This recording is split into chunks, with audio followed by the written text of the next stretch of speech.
Howdy folks, and welcome back to World of Warships with Rear Admiral Jingles. This is Geo Dimikara, and he is in the...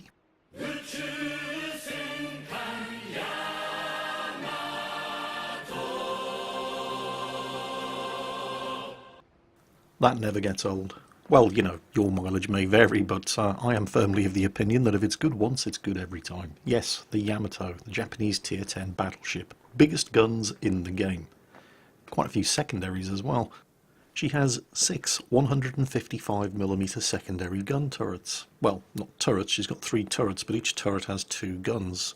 Just to put this into perspective, that's like having half of a stock Mogami Tier 8 cruiser strapped to the top of the deck. But it doesn't stop there. She also has 24 127mm secondaries. And to put that into perspective for you, that's like having 2 American destroyers strapped to each side of the hull. This is a very, very well armed ship, and those main battery guns, the biggest in the game, 18.1 inch guns, that's 460mm. She has 9 of the buggers, 6 at the front, 3 at the back in 3 turrets, 2 at the front, 1 at the back. The fact that the Yamato has guns of this caliber, 460mm, means that the Yamato can do something that no other battleship in the game can do. And that's all down to the nature of the overmatch mechanics. I don't want to baffle you with too much science here, but basically what you need to understand is that the Yamato can overmatch, with its armour piercing, up to 32.16mm of armour. And all Tier 8, 9 and 10 battleships have 32mm of bow and stern armour, as well as deck armour. Which means that the Yamato can always overmatch the bow, stern and deck armour of everything that it's firing at. Why is this important, Jingles? Well, it's important because when a battleship's getting shot at, what they like to do is turn their nose towards whoever's shooting at them in order to cause ricochets off the high angles of their bow armour plating. And that'll work just fine if somebody's firing at you with a 406mm gun like the Iowa or the Montana, or a 410mm gun like the Izumo, or even a 420mm gun like the Grosser Kurfürst. But it won't work if somebody's shooting at you with a 460mm gun, like the Yamato. The Yamato will giggle uncontrollably at your puny attempts to angle the bow plating of your battleship, as his 460mm shells just smash right through and probably citadel you from the front. Interestingly, there is one other battleship in the game that can sort of do this, and that's the Warspite, down at Tier 6. The 15-inch guns on the Warspite can penetrate 26mm of bow plating, and Tier 7 battleships and below don't have more than 25mm of bow plating, so the Warspite can do that as well. The Warspite's getting buffed very soon as well. In the next patch, if you were to have a look at the patch notes, tucked away down in the bottom in the list of balance changes, there's a little note about the rotation speed of the Warspite's main battery gun turrets, which are having their rotation speed buffed from 72 seconds to 54.5. I might have to start playing my Warspite a bit more. But anyway, back to the Yamato. Anyway, back to the game. Geo has no shortage of targets to shoot at here. A whole bunch of Bismarcks just steaming in line of column directly in front of his guns, and they're not making it difficult for him. But he just can't reload the guns fast enough to take advantage. And despite the fact that not one of these Bismarcks is making the slightest effort to hide their citadel, while he's doing a respectable amount of damage to them, he's just not finding those citadel hits. And while Geo can quite happily bow tank any of the armour-piercing shells fired by those Bismarcks back at him, if he was to go any further forward around the side of that island off on the left-hand side, that would allow the enemy Yamato that's over there to do to him what he's about to finally do to that Bismarck up ahead. And at last, he had to put plenty of lead down range into those broadside-on Bismarcks, but he finally got what he deserved and managed to slap a citadel into one of them. Didn't get the kill, but, well, he's dead. Sit broadside on to a Yamato or any other battleship for long enough and you are going to get a paddling. Now, it's really the Atagos that have been giving him the most problems here. That one up ahead, and there's another one on the port bow, around about in the same position as the enemy Yamato was. And between them, those two Atagos have set 2 fires, so he's used his damage control, has extinguished the fire, but now he's been set on fire again, and he's just going to have to put up with that because it's going to continue burning and will in fact probably burn out before his damage control comes off cooldown. Unless, of course, he gets set on fire again, and with the volume of high explosive fire coming in his direction, that is a distinct possibility. And even though he's bow tanking the battleships up there, he's not completely immune to armor-piercing fire either. They're not going to be able to citadel him from the front, but there's plenty of superstructure that those shells can smash through as well, and while they're not going to do full damage, with enough fire coming in his direction, it's going to start to add up. Now, Geo did stop to take a look and is aware that one of the Bismarcks has worked its way partially around to the starboard side, but that Attigo up there is still presenting a much better target, so he fires at the Attigo instead. Disappointingly, none of those shots hit. Looks like the Bismarck's coming under air attack. There are some torpedoes heading in, so once again, he directs his fire at the most favourable target, a broadside cruiser. And again, very disappointing. Did some damage, knocked a gun out, but he hasn't really had much luck with his shooting so far. He's put an awful lot of fire into broadside targets, and he's only had the one citadel. Well, me and my big mouth. Okay, that was quite satisfying. Okay, the Bismarck and the Megami are now on low health, but player 3 is about to enter the match in the shape of another Bismarck, and that friendly hipper up ahead is not going to distract them for much longer. In fact, well, he's dead.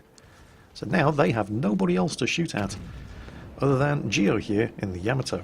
Fires a salvo at the first Bismarck, stops to take a look to see what the enemy Yamato is doing, trying to make his mind up just exactly how much he can angle the bows of his ship towards the 3 enemies in front of him, trying to determine whether or not that enemy Yamato is paying attention, because angling against those 3 is going to present the flat broadside of his ship against the enemy Yamato, but the enemy Yamato has his hands full.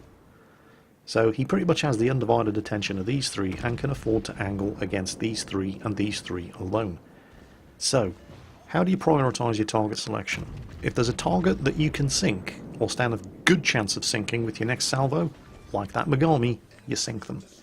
If there's nothing available that you can guarantee you're going to sink, then you aim at whatever you can do the most damage to. Who's giving you the best and easiest target? And at the moment it's that Bismarck right up there. He's hammering him with the secondaries, shots out with the main guns, penetrates, not enough to sink him. Torpedoes coming in, those will have been fired by the Megami. Shooting for the stern of the Bismarck up ahead, penetrates him right through the stern of the ship. No citadel, however. Again, not enough to sink him.